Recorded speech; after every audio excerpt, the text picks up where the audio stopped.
परमेश्वर पिता का धन्यवाद देते हैं। हम अपने आत्मिक फलों के जो विषय में हम चल रहे हैं, आगे हम देखेंगे जो उसका फल है धीरज का। अब हम उसके बारे में सीखेंगे कि जो धीरज है, पेशेंस क्या है। धीरज का अर्थ है कठिनाई या कठिन परिस्थिति या प्रतिकूल परिस्थिति, विपरीत परिस्थितियों का सामना करने की क्षमता। धीरज मतलब कोई भी कठिन परिस्थिति है, विकट परिस्थिति है, उसको हम क्या कर सके, उसका सामना कर सके, उसको सह सके। ऐसी जो सहन शक्ति होती है या सहने की क्षमता को आप कह सकते हैं धीरज। लोग कहते हैं ना कि अरे ऐसी परिस्थिति, धीरज रखो, सब कुछ ठीक हो जाएगा। अर्थात जिसे हम कह सकते हैं कि सहने की शक्ति या सहन करने की सामर्थ्य। लेकिन ये संसारिक धीरज नहीं है, संसार वाला कोई धीरज ऐसा कुछ नहीं है, परंतु ये पवित्र आत्मा का जो फल है धीरज का, ये अलग रीति से हमारे जीवन में कार्य करता है। जिस प्रकार प्रेम, आनंद, शांति, जो दुनिया का प्रेम, दुनिया का आनंद, दुनिया की शांति एक लिमिट समय तक के रहती है, वैसे ही ये धीरज है जो दुनिया वाला धीरज नहीं है कि आज धीरज है और कल हमारे मन में ऐसी उत्सुकता हो रही है कि बहुत हड़बड़िए नहीं, ये चीज़ें हमारे जीवन में तुरंत होनी है। परंतु परमेश्वर का जो आत्मा है, जो ये धीरज का फल हमें देता है, हम इसको क्या करते हैं, अपने जीवन में इसके द्वारा उन्नति करते हैं, आशीषित होते हैं और इसका एक बहुत बड़ा रिजल्ट हमारे जीवन में आता है। हम देखेंगे याकूब की पुस्तक पहला अध्याय, याकूब की पुस्तक पहला अध्याय पद 2 से 4 तक के हम पढ़ेंगे।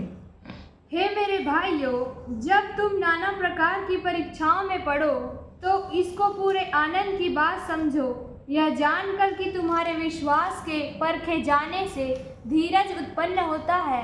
पर धीरज को अपना पूरा काम करने दो कि तुम पूरे और सिद्ध हो जाओ और तुम में किसी बात की घटी न रहे। हालेलुया।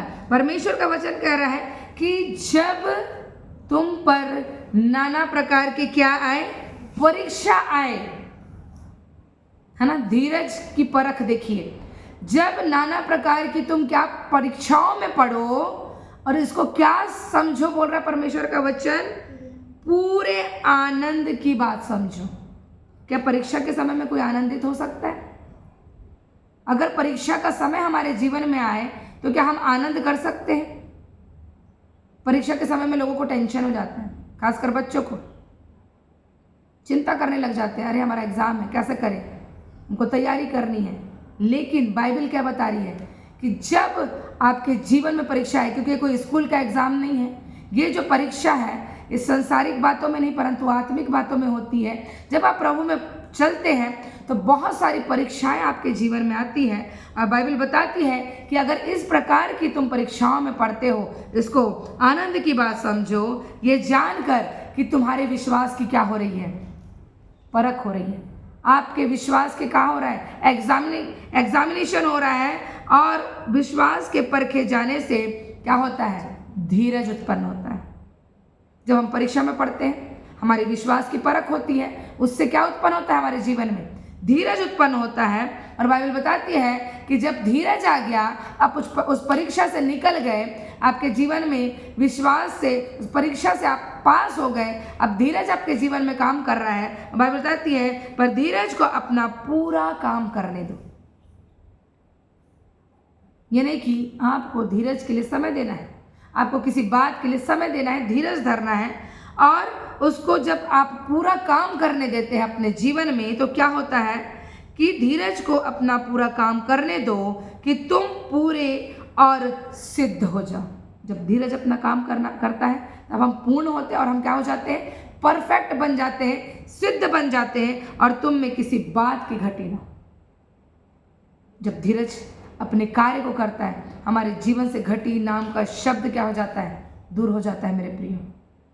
जब आप हर एक परिस्थिति को, हर एक परीक्षाओं को सह लेते हैं, सिद्ध बन जाते हैं, आपके जीवन में वो धीरज अपने कार्य को करता है और हर एक घटी, हर एक कमी, हर एक परिस्थिति आपके जीवन की क्या हो जाती है, बदल जाती है मेरे प्रियो। बहुत महत्वपूर्ण है। आज के समय में लोग धीरज नहीं धरते। लोगों को कुछ भी है, उनको तुरंत रिजल्ट चाहिए। डॉक्टर के पास गए, इलाज तुरंत, कुछ काम में हाथ लगाए, रिजल्ट तुरंत। धीरज नहीं धरते।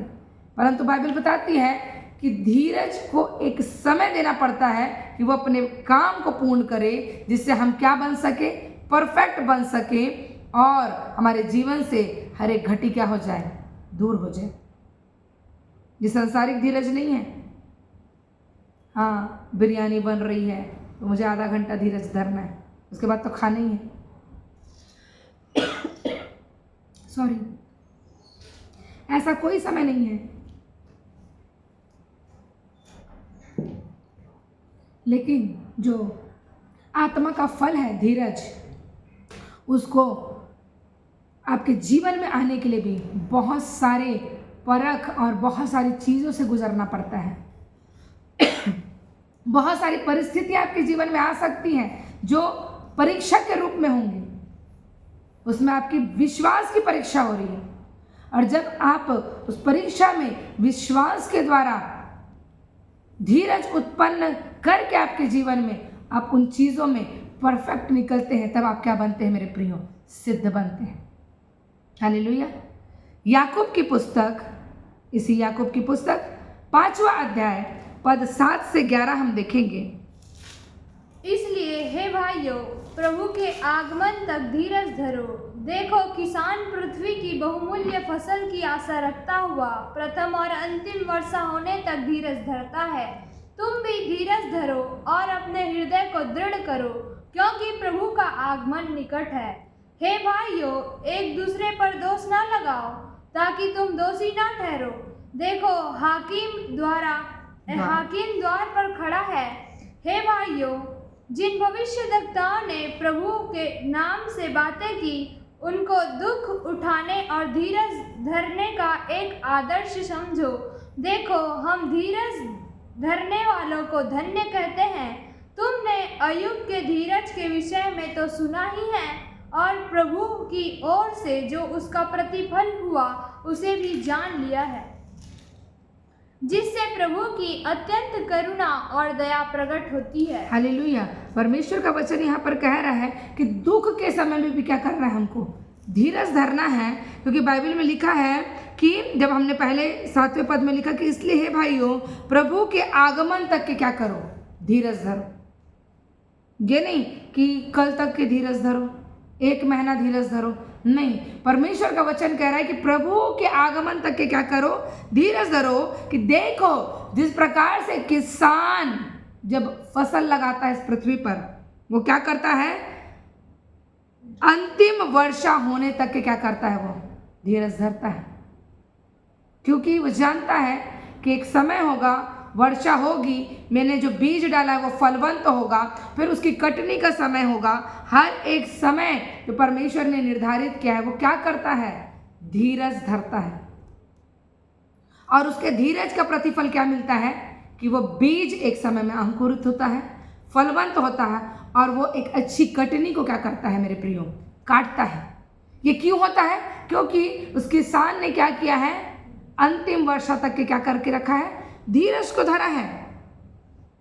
उसी प्रकार हमको भी क्या करना है, धीरज को धरना है। और अब्राहम और अय्यूब के जीवन में जिस प्रकार अब्राहम ने धीरज धरा और उसको परमेश्वर ने मूल पिता ठहराया, अय्यूब ने धीरज धरा। अय्यूब की विकट परिस्थिति थी, बहुत सारी मुसीबतें उसके जीवन में आई, उसने धीरज धरा और परमेश्वर ने उसको क्या किया, दोगुना उसके जीवन में क्या किया, लौटाया। उसने कोसा नहीं परमेश्वर को, उसके बच्चे मर गए, उसकी पत्नी उसे छोड़कर चली गई, धन संपत्ति सब लुट गया उसका, फिर भी उसने क्या किया, अपने जीवित परमेश्वर के ऊपर आस लगा के रखी। उसने धीरज धरा और सही समय पर जो उसकी परीक्षा हुई थी, परीक्षा में वो विश्वास योग्य निकला, धीरज उत्पन्न हुआ। उसने धीरज को अपना पूरा काम करने दिया और पूरा काम करने के बाद वो सिद्ध बना और उसके जीवन से हर एक घटी क्या हो गई, समाप्त हो गई। लेकिन हम क्या करते हैं, धीरज नहीं धर सकते। अभी हो जाए प्रभु। मैं तो कितने साल से प्रार्थना कर रही पिता, उत्तर ही नहीं आ रहा। कहाँ है धीरज? परीक्षाओं में धीरज धरना है। हर एक समय में आपको क्या करके चलना है? धीरज को धरना है। अगर आप में धीरज नहीं है, हम किसी भी प्रकार से एक उत्तम रिजल्ट को अपने जीवन में नहीं देख पाएंगे, क्योंकि परमेश्वर का वचन हमें धीरज के बारे में कुछ बोल रहा है कि धीरज का एक समय होता है कार्य करने का। जब आप धीरज धरते हो, वो कुछ कार्य कर रहा है, वो परफेक्ट कर रहा है, हमको परिपूर्ण कर रहा है, ताकि क्या हो जाए, हमारे जीवन से हर एक घटी क्या हो जाए, वो दूर हो जाए। लेकिन हम धीरज को कार्य ही नहीं करने देते। ऐसा हो गया कि किसान ने खेत में बीज तो बोया, लेकिन जाकर उसको क्या कर रहा है, बार बार खोद के देख रहा है कि वो उगा कि नहीं उगा। तो ऐसे में क्या वो बीज उगेगा, फलवंत होगा? वो सड़ जाएगा, खराब हो जाएगा, एक भी फसल उसके खेत में नहीं होगा। उसी प्रकार से जब हमने बीज बो दिया है, अब हमको क्या करना है? धीरज धरना है और जीवित परमेश्वर के ऊपर अपनी आशा को लगा कर रखना है कि क्या है, मैं जानता हूँ परमेश्वर, मैं जानती हूँ प्रभु, सिद्धता के द्वारा, मेरे परफेक्ट होने के द्वारा तो मेरी हर एक घटी को क्या कर सकता है, दूर कर सकता है। मेरे जीवन में तो बड़ी गवाहियों को दे सकता है। रोमियो उसका 5वां अध्याय 3 और 4 पद पढ़ेंगे। रोमियो उसका 5वां अध्याय पद 3 और 4।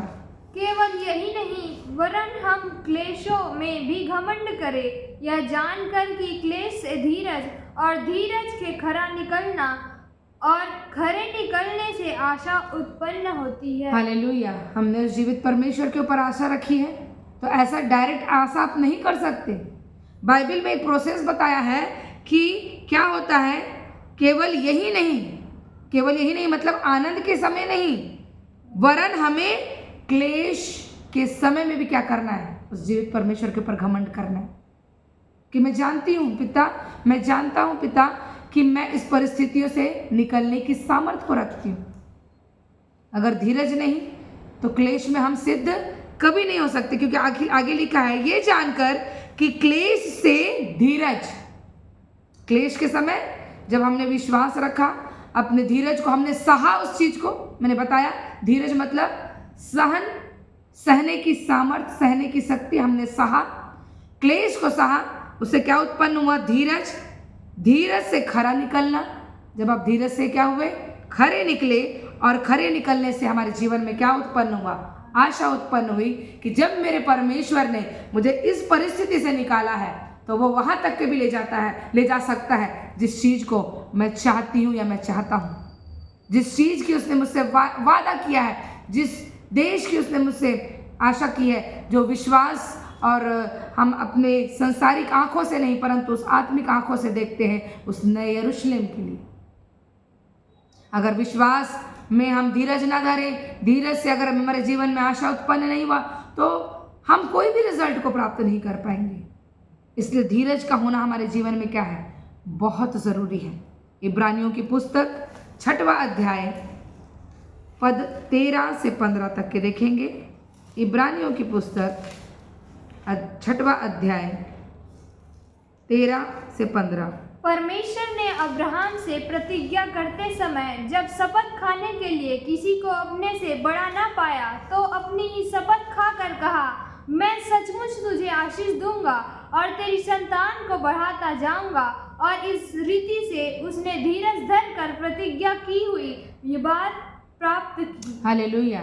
हम जानते हैं मेरे प्रियो, जब अब्राहम से परमेश्वर ने प्रतिज्ञा की थी, अब बाइबल बताती है कि जब कसम खाते हैं हम, है ना, पृथ्वी में जब हम छोटे थे, माँ की कसम, इसकी कसम, उसकी कसम, है ना, दुनिया जहान की कसमें, बहुत सारे कसमें वादे होते हैं पृथ्वी के लोग। लेकिन जब अब्राहम से परमेश्वर प्रतिज्ञा कर रहा है, हम जानते हैं हम कसम किसकी खाते हैं, अपने से बड़े की, और परमेश्वर से कोई बड़ा नहीं। इसलिए परमेश्वर ने अपनी खुद की शपथ खाते हुए अब्राहम से एक वाचा की, बांधी, एक प्रतिज्ञा की कि वो क्या करेगा, उसकी संतान को बहुत आयत से बढ़ाएगा। और इसका रिजल्ट कब आया, जब 15 पद में पढ़ा, और इस रीति से उसने धीरज धर कर प्रतिज्ञा की हुई बात को प्राप्त किया। अब्राहम ने क्या किया, 25 साल धीरज धरा। यहाँ लोग 25 घंटे धीरज नहीं धरते। एक दिन 12 घंटे हुआ, सुबह का शाम तक के रिजल्ट नहीं आया, शाम का सुबेरे हो गया, खत्म, धीरज फिनिश, कुछ नहीं हो रहा है। प्रभु तो मेरा सुनता ही नहीं, उत्तर तो देते ही नहीं। अब्राहम ने 25 साल उस प्रतिज्ञा के लिए क्या किया? धीरज धरा और उस बात को, उस इसहाक को उस प्रतिफल के रूप में प्राप्त किया। केवल इसहाक ही नहीं, आज वो प्रभु के लोगों की मूल जाति, मूल पिता बन गया। आज आप किसके आशीष को डिक्लेयर करते हो? अब्राहम, इसहाक और याकूब। कौन है हमारा मूल पिता? अब्राहम। कैसे, क्यों बना वो मूल पिता? क्यों? क्योंकि उसने धीरज धरा था, उसने उस पेशेंस को रखा था कि नहीं पिता, मैं जानता हूं तू मेरे लिए सब कुछ कर सकता है। और वो क्या होता गया? परमेश्वर की उपस्थिति में चलता गया और सिद्ध बनता गया। धीरज से उसके जीवन में क्या आई? सिद्धता आई। और जब वो सिद्ध बना और उसने उस प्रतिफल को प्राप्त किया। हालेलुया। हमारे जीवन में क्या है? धीरज। अगर आत्मा का फल धीरज है तो प्रभु के लोगों में वो दिखना चाहिए। जिस प्रकार अब्राहम ने धीरज धरा, अय्यूब ने धीरज धरा, परमेश्वर के बहुत से दासों ने, बहुत से लोगों ने क्या किया? धीरज धरा। परमेश्वर ने कहा कि धीरज धरो, मैंने संसार को क्या कर लिया है? तुम्हारे लिए जीत लिया है। धीरज है हमारे जीवन में। धीरज, कोई बातें पूरी नहीं हुई, हम दोष लगाना चालू कर देते हैं परमेश्वर के ऊपर। लेकिन धीरज भी आपको ढूंढने की जरूरत नहीं है। ये पवित्र आत्मा परमेश्वर जब हमारे अंदर है, वो हमको सिखाता है कि कैसी परिस्थिति में हमको क्या करना है, धीरज को रखना है। मेरे प्रियो, इब्रानियों के 10 का 36 से 39 तक के पढ़ेंगे। इब्रानियों की पुस्तक 10 अध्याय पद 36 से 39 तक। क्योंकि तुम्हें धीरज धरना आवश्यक है ताकि परमेश्वर की इच्छा को पूरी करके तुम प्रतिज्ञा का फल पाओ। क्योंकि अब बहुत ही थोड़ा समय रह गया है, जबकि आने वाला आएगा और देर न करेगा।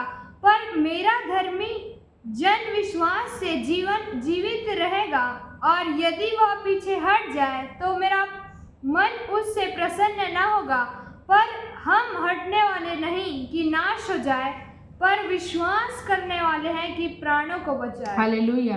परमेश्वर का जीवित वचन कहता है क्योंकि तुम्हें धीरज धरना आवश्यक है, बहुत जरूरी है। अगर हम मसीह के लोग हैं तो हमको हर एक परिस्थिति में क्या करना पड़ेगा? धीरज धरना ही पड़ेगा। क्योंकि परमेश्वर का वचन कहता है ताकि परमेश्वर की इच्छा को पूरी करके तुम प्रतिज्ञा का फल पाओ। हमको धीरज क्यों धरना है? कि उसने जो प्रतिज्ञा की है उसके फल को हम क्या कर सके? प्राप्त कर सके। अगर हमारे जीवन में धीरज नहीं तो हम कोई फल प्राप्त नहीं करेंगे परमेश्वर की ओर से। ये जो नाश होने के लिए रखी गई आकाश और पृथ्वी, इसी में हम भी क्या हो जाएंगे? नाश हो जाएंगे मेरे प्रिय। परंतु हमको बाइबल बताती है कि हमको धीरज धरना क्या है? आवश्यक है। क्यों? क्योंकि अब बहुत कम समय बचा है। लोग धीरज धरे। पौलुस कहा हम सोएंगे नहीं, परंतु क्या हो जाएंगे? हम बदल जाएंगे। लेकिन वो मरा, मिट्टी में गया। हो सकता है हमारे आने वाले हम भी सोच रहे हैं कि प्रभु रैप्चर हो जाएगा, हम भी आकाश में बादलों में उठा लिए जाएंगे, परंतु क्या पता हमें भी मिट्टी में जाने का मौका मिले। तब तक के क्या करना है हमको? बाइबल क्या है हमने पढ़ा? उसके आगमन तक, उसके दूसरे आगमन तक के हमको क्या करना है? धीरज धरे रहना है। प्रभु के आगमन तक के क्या करना है? धीरज धरे रहना है। जिस प्रकार किसान क्या करता है? अंतिम वर्षा को देखता है, हाँ प्रभु अब बारिश होगी, मेरा फसल क्या होगा? बहुत अच्छा होगा। हड़बड़ी नहीं प्रियो, धीरज। क्योंकि हमें धीरज धरना बहुत आवश्यक। क्योंकि जब हम धीरज धरते, हम सिद्ध होते हैं, तो हम क्या होने वाले हैं? हम ऐसे विश्वासी हैं जो औरों के प्राण को हम क्या कर सकते हैं? बचा सकते हैं। हम जब धीरज धरते हैं, उस शिक्षा को लेते हैं, प्रभु के वचन को लेकर आगे जाते हैं, हम क्या करते हैं? औरों के प्राण को हम क्या करते हैं? मृत्यु से बचाते हैं मेरे प्रियो। मत्ती रचित सुसमाचार 10वां अध्याय पद 22, मत्ती रची सुसमाचार 10वां अध्याय पद 22। मेरे नाम के कारण सब लोग तुमसे बैर करेंगे, पर जो अंत तक धीरज धरे रहेगा उसी का उद्धार होगा। हालेलुया। मेरे नाम के कारण, प्रभु यीशु मसीह बोल रहे हैं, लोग क्या करेंगे? तुमसे बैर करेंगे। कोई गलत काम के लिए नहीं कि कोई मर्डर कर दिया तो लोग बैर कर रहे हैं, कोई चोरी कर दिया तो उसके कारण बैर हो रहा है आपके जीवन में। लोग प्रभु यीशु मसीह के नाम के कारण ही उसके लोगों से क्या करेंगे? बैर करेंगे। और क्या करेंगे? उनको कई बातों में उनको ताड़ना देंगे, उनको क्या करेंगे? उनसे बहुत सा बुरा व्यवहार करेंगे। होता है जो लोग प्रभु में आते हैं उनको क्या करते हैं? परिवार अलग कर देता, समाज अलग कर देता है। किस कारण? भाई कोई गलत चीज कर रहा है वो, बल्कि वो सत्य को जाना, बुराई को छोड़कर प्रभु में चल रहा है, क्या गलत कर रहा है वो, लेकिन फिर भी लोग क्या करते हैं? प्रभु यीशु मसीह के नाम के कारण लोगों को सताते हैं। पर जो अंत तक धीरज धरे रहेगा उसी का क्या होगा? बाइबल बता रही है, उसी का उद्धार होगा। जो अंत तक क्या करेगा? परमेश्वर के वचन में दृढ़ रीति से क्या रहेगा? स्थिर रहेगा। धीरज धर के प्रभु के वचनों में वो चलता रहेगा, अड़ा और खड़ा रहेगा, उसी का क्या होगा? उद्धार होगा मेरे प्रियो। इसलिए बहुत ज़रूरी है कि हमको अंत तक के क्या करना है? धीरज धरना है। लोग आज सुसमाचार सुनाए, वो नहीं आया, रहने दो, क्या करना? हमने तो सुना दिया, तो विश्वास करता ही नहीं। बाइबल क्या बता रही है? अंत तक के धीरज धरना है। अंत तक आपको क्या करना है? प्रभु के कार्य को करना है।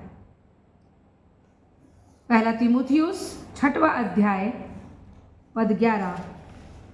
पहला तीमुथियुस 6वां अध्याय पद 11।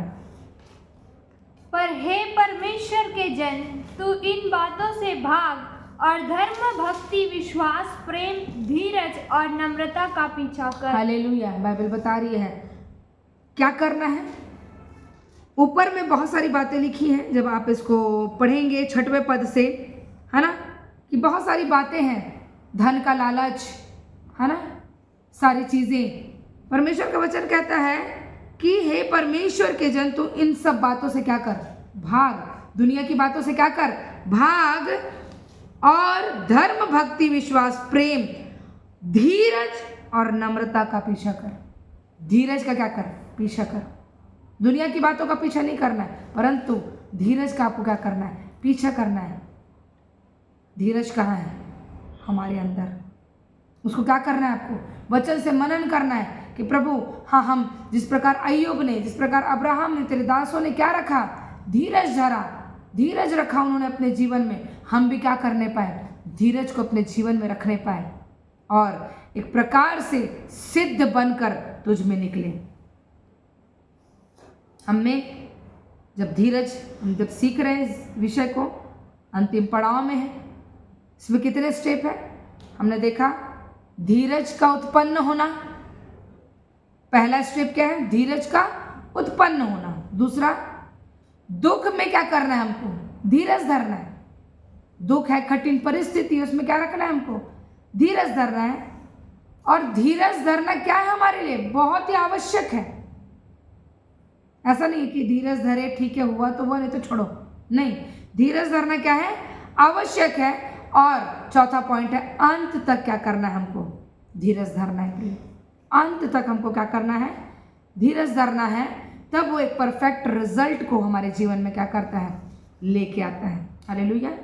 दूसरा पतरस 3 अध्याय पद 9। दूसरा पतरस 3 अध्याय पद 9। प्रभु अपनी प्रतिज्ञा के विषय में देर नहीं करता, जैसे देर कुछ लोग समझते हैं, पर तुम्हारे विषय में धीरज धरता है और नहीं चाहता कि कोई नष्ट हो, वरन यह कि सबको मन फिराव का अवसर मिले। हालेलुया। हम जानते हैं हमारा प्रभु क्या करता है। हमारा परमेश्वर अपने लोगों के लिए धीरज धरा है। ऊपर जब आप पढ़ेंगे, इसमें लिखा है, लोग सोचेंगे कि अरे कब से प्रभु का आगमन हो रहा है, अभी तक के तो कुछ नहीं हुआ, सब चीज़ अच्छा है, वैसे ही दिख रहा है, कुछ नहीं हो रहा। लेकिन बाइबल क्या बता रही है कि वो अपने लोगों के लिए क्या करता है? धीरज धरता है क्योंकि वो नहीं चाहता कि कोई भी इस पृथ्वी में नाश हो जाए। वो ऐसा प्रेमी परमेश्वर है जो ये चाहता है कि सभी मनुष्य का क्या हो, उद्धार हो। इसलिए वो क्या कर रहा है, धीरज धरे हुए मेरे प्रियो। नहीं तो हम जानते हैं हमारा परमेश्वर कल, आज और युगानुयुग एक सा रहने वाला परमेश्वर है। तो कल के समय क्या होता था, पाप वही मृत्यु। अगर एक छोटा सा पाप वो तुरंत मनुष्य के जीवन में मृत्यु को लेके आता था, तो वो तो हमेशा एक जैसे रहने वाला परमेश्वर है। अब क्यों नहीं मृत्यु आ रही? क्यों? क्योंकि अभी अनुग्रह का समय है, और अनुग्रह के समय में उसने क्या किया है, अपने आप को धीरजवंत परमेश्वर के रूप में दिखाया है। वो धीरज धरा हुआ है हमारे लिए, ताकि वो चाहता कि हर एक मानव जाति इस पाप से और इस पापी संसार से क्या करे, वो बाहर निकले और क्या कर सके, उद्धार को पा सके। इसलिए उसने नाश नहीं किया अभी तक के पृथ्वी को, क्योंकि चाहता है कि और लोग भी क्या हों, बचने पाए मेरे प्रियो। इसलिए वो क्या हुआ है, धीरज धरे हुए। इफिसियों 4 अध्याय पद 1 और 2। इफिसियों 4 अध्याय पद 1 और 2। इसलिए मैं जो प्रभु में बंदी हूँ तुमसे विनती करता हूँ कि जिस बुलाहट से तुम बुलाए गए थे उसके योग्य चाल चलो, अर्थात सारी दीनता और नम्रता सहित, और धीरज धर कर प्रेम से एक दूसरे से की सह लो। हालेलुया। पौलुस प्रेरित इफिसियों की कलीसिया को लिख रहे हैं कि धीरज धर कर क्या करो, एक दूसरे की सह लो। मसीही लोग आपस में लड़ते हैं, मसीही लोगों का आपस में नहीं जमता, लेकिन बाइबल क्या बता रही है कि जो उसकी बुलाहट थी, जिस बुलाहट में पौलुस बुलाया गया था, और हम भी एक बुलाहट के माध्यम से बुलाए गए हैं, उसके लिए हमको क्या करना है, उसके योग्य चाल को चलना है। क्या हम उसके योग्य चाल को चलते हैं? क्या हमारे जीवन में धीरज है? नहीं नहीं नहीं नहीं, यहाँ नहीं जाएंगे। क्यों? इस घर में ऐसी ऐसी बातें हैं, इसके परिवार वाले ने मुझे कुछ कहा था, नहीं, हम यहाँ नहीं जा सकते। धीरज नहीं है आप में।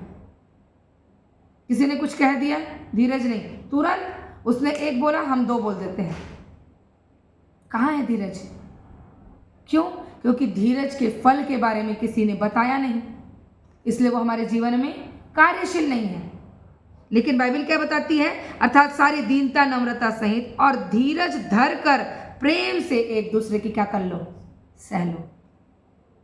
अगर उसने कुछ बोल दिया, धीरज के साथ क्या कर लो, सह लो।